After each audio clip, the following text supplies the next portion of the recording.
অর্থাৎ 16 তারিখের বন্ধের পর থেকে ঢাকার মানুষ যারা গ্রামে যে ঈদ করতে চান 16 তারিখ বন্ধের পর বিকেল থেকে অর্থাৎ দুপুরের পর থেকেই অনেকে যাত্রা শুরু করেছেন গ্রামের বাড়িতে অথবা জন্মস্থানে যাওয়া শুরু করেছেন। আজকে তার তৃতীয় দিন হবে আর কি। তো আমরা গাবতলী সবচেয়ে বড় একটা বাস স্টপেজ, এখান থেকে প্রচুর যাত্রী ঢাকা থেকে ঢাকার বাইরে যান এবং সব ধরনের পরিবহনের কাউন্টার এখানে আছেন, বাসও এখানে আছেন। সেখানে ভিজিটে এসেছিলাম, আপনারা সাথে ছিলেন। আপনারা যারা প্রশ্ন করবেন আমি জানি, আপনারা সাথে ছিলেন, কাউন্টারগুলিতে গিয়েছেন। সবাই কিন্তু নির্ধারিত ভাড়া নিচ্ছে। দুই একটি পরিবহন 20-30 টাকা আরো নির্ধারিত ভাড়ার চেয়ে কম নিচ্ছে, আপনাদের সামনেই বলেছেন। এখানে পুলিশ কন্ট্রোল রুম আছে, ভিজিলেন্স টিম আছে, র্যাবের কন্ট্রোল রুম আছে। সেখানে নির্ধারিত করা ভাড়া সমস্ত জায়গায় আপনাদের সামনে টানিয়ে দেওয়া হয়েছে। কেউ এর চেয়ে বেশি ক্লেম করলে সেখানে যদি কেউ কমপ্লেন করে সাথে সাথে ব্যবস্থা নেওয়া হচ্ছে। পুলিশের কন্ট্রোল রুম, ভিজিলেন্স টিম এবং র্যাবের কন্ট্রোল রুম বলেছে কোনো অভিযোগ খুব একটা তারা পাননি, খুব একটা ব্যত্যয় এখানে ঘটেনি। নির্ধারিত ভাড়া নেওয়া হচ্ছে এবং বাসগুলি যথাসময় ছেড়ে যাচ্ছে, যাত্রী কোনো হয়রানির শিকার হচ্ছে না। এখনো পর্যন্ত যারা বিভিন্ন রুটে কিন্তু অ্যাভেলেবেল টিকিট আছে, কয়েকটা রুট আছে যেখানে টিকিট অলরেডি সোল্ড আউট হয়ে যায়। অর্থাৎ নির্বিঘ্নে নিরাপদে ঈদযাত্রা যারা বাসে যাচ্ছেন তারা এখান থেকে এনজয় করছেন, কোনো হয়রানি অথবা কোনো বিড়ম্বনার শিকার তারা হচ্ছেন না। এটা আপনাদের সামনেই আপনারা দেখলেন আর কি, যে আমরা এটা করার চেষ্টা, যে উদ্যোগ আমরা নিয়েছিলাম গত 15-20 দিন ধরে।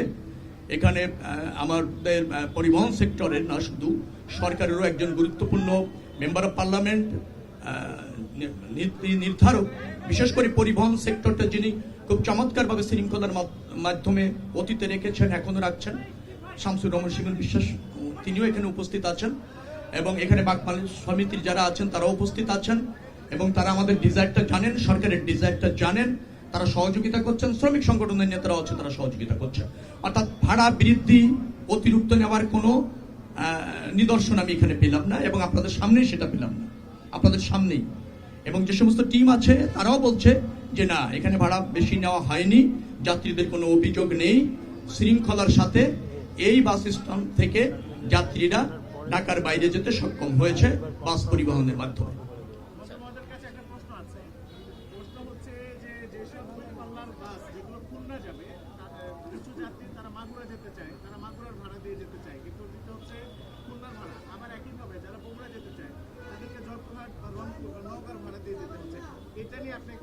না না, এটা একেবারে ন্যায্য। আমি আপনাকে বলি, যেহেতু গাড়িটি তো মাঝপথে যাবে না, গাড়িটির ভাড়া নির্ধারণ, ফুয়েল সবই নির্ধারণ করা হয়েছে খুলনার জন্য।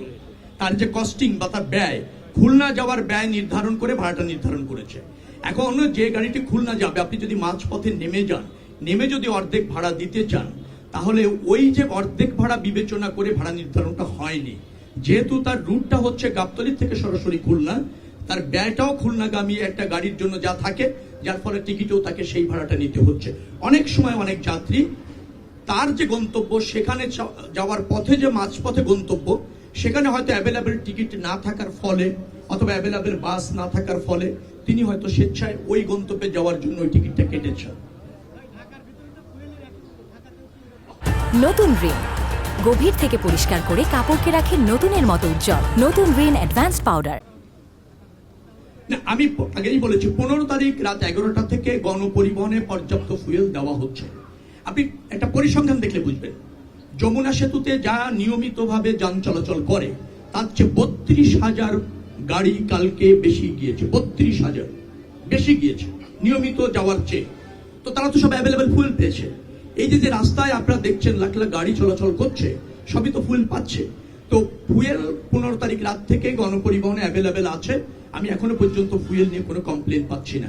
আর কেউ যদি পেয়ে না থাকেন ফুয়েল, আমি মনে করি এখন তো খুব ইজি হয়েছে, আপনি কমপ্লেন করতে পারেন, আপনি হটলাইনে ফোন করতে পারেন। আমরা সেটা দিয়ে রেখেছি পরিবহন ক্ষেত্রে 16107 আমাদের হটলাইন নাম্বার আছে, 999 আছে। আপনি ফোন করবেন বা পুলিশ কন্ট্রোল রুমে ফোন করবেন, আমাকেও ফোন করতে পারেন, তারা ফুয়েল পেয়ে যাবে তাৎক্ষণিকভাবে। গণপরিবহনে ফুয়েলের কোনো ঘাটতি স্বল্পতা নেই। ঢাকার অলিগলিতে অনেক কাউন্টার গজিয়ে উঠেছে। হয়েছে যেটা অবৈধভাবে আবাসিক এলাকায়, যে কারণে যাত্রীরা বাস টার্মিনালে আসছে না। আমরা কাউন্টারের কথা বলে যদি জেনেছি যে এরকম যদি হতে থাকে তাহলে বাস টার্মিনাল যে গাবতলী আছে এটির গুরুত্বই হারাবে এবং মানুষ এখানে আসবে না, এবং এই কারণে কিন্তু লোকদের এখানে কম দেখা যাচ্ছে। এই অবৈধ কাউন্টার উচ্ছেদে আপনার মন্ত্রণালয় কোনো ব্যবস্থা নেবে কিনা? আপনি যদি সুনির্দিষ্টভাবে এলাকার নাম জানতে চান সেটি আমি বলতে পারবো। না, সেটা আপনি বলতে পারবেন, আমিও দুইটা দেখেছি। এখানকার যারা কাউন্টার আছে তাদেরই একটা সাব কাউন্টার তারাই করেছে, এটা তো অন্য কেউ করেনি। ধরেন হানিফ পরিবহনের কাউন্টার এখানে আছে, তিনিও হয়তো কোনো এক জায়গায় করেছেন।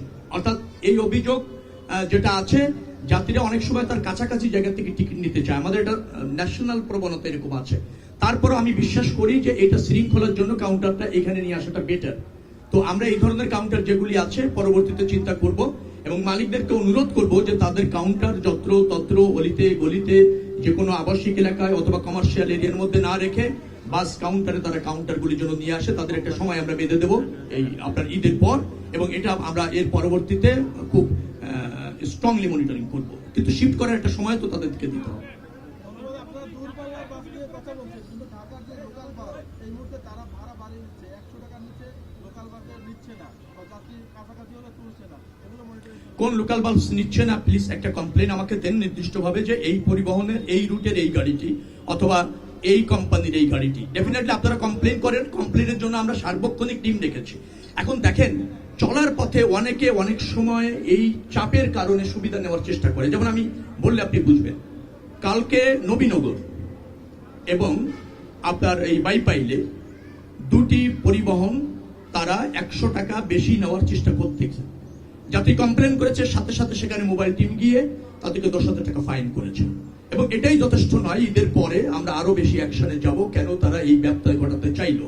একই অবস্থা সিটাগাং রোডে যদি আপনি যান, নীলাচল এবং ইকোনো এই দুটি পরিবহনও ওখানে বেশি ভাড়া নেওয়ার একটু চেষ্টা করেছিল। তাৎক্ষণিকভাবে গিয়ে র্যাবের টিম এবং ওখানকার একজন ম্যাজিস্ট্রেট গিয়ে তাদেরকে ফাইন করেছে সম্ভবত 8,600 টাকা। তো এরকম যেখানেই ব্যবসায় ঘটনার একটা প্রবণতা যে নাই আমি তা বলছি না, কিন্তু আমরা ম্যানেজমেন্টের মাধ্যমে রাষ্ট্রের যে দায়িত্ব, আমাদের মন্ত্রণালয়ের যে দায়িত্ব, আইন শৃঙ্খলা রক্ষাকারী বাহিনীর যে দায়িত্ব, সেটা দিয়ে আমরা এই পরিস্থিতি নিয়ন্ত্রণ করতে সক্ষম হয়েছি বিধায় আমি দাবি করব যে সক্ষম হয়েছি। যানজট নেই, সকাল পর্যন্ত ওয়াল রুটগুলি ক্লিয়ার আছে। ভোর 5টা 5:30টার দিকে একটা চাপ তৈরি হয়েছিল চন্দ্রায়, আমরা সারা রাত জেগেছিলাম, তাৎক্ষণিকভাবে ব্যবস্থা নিয়ে সেটা এখন ক্লিয়ার। আপনি খবর নেন, সমস্ত রুটে আরামদায়ক পরিবেশে যাত্রীরা যাচ্ছে। বিচ্ছিন্ন চাপ থাকে কিন্তু সেটা আমরা ট্যাকেল করতে সক্ষম হয়েছি, ম্যানেজ করতে সক্ষম হয়েছি। Thank you.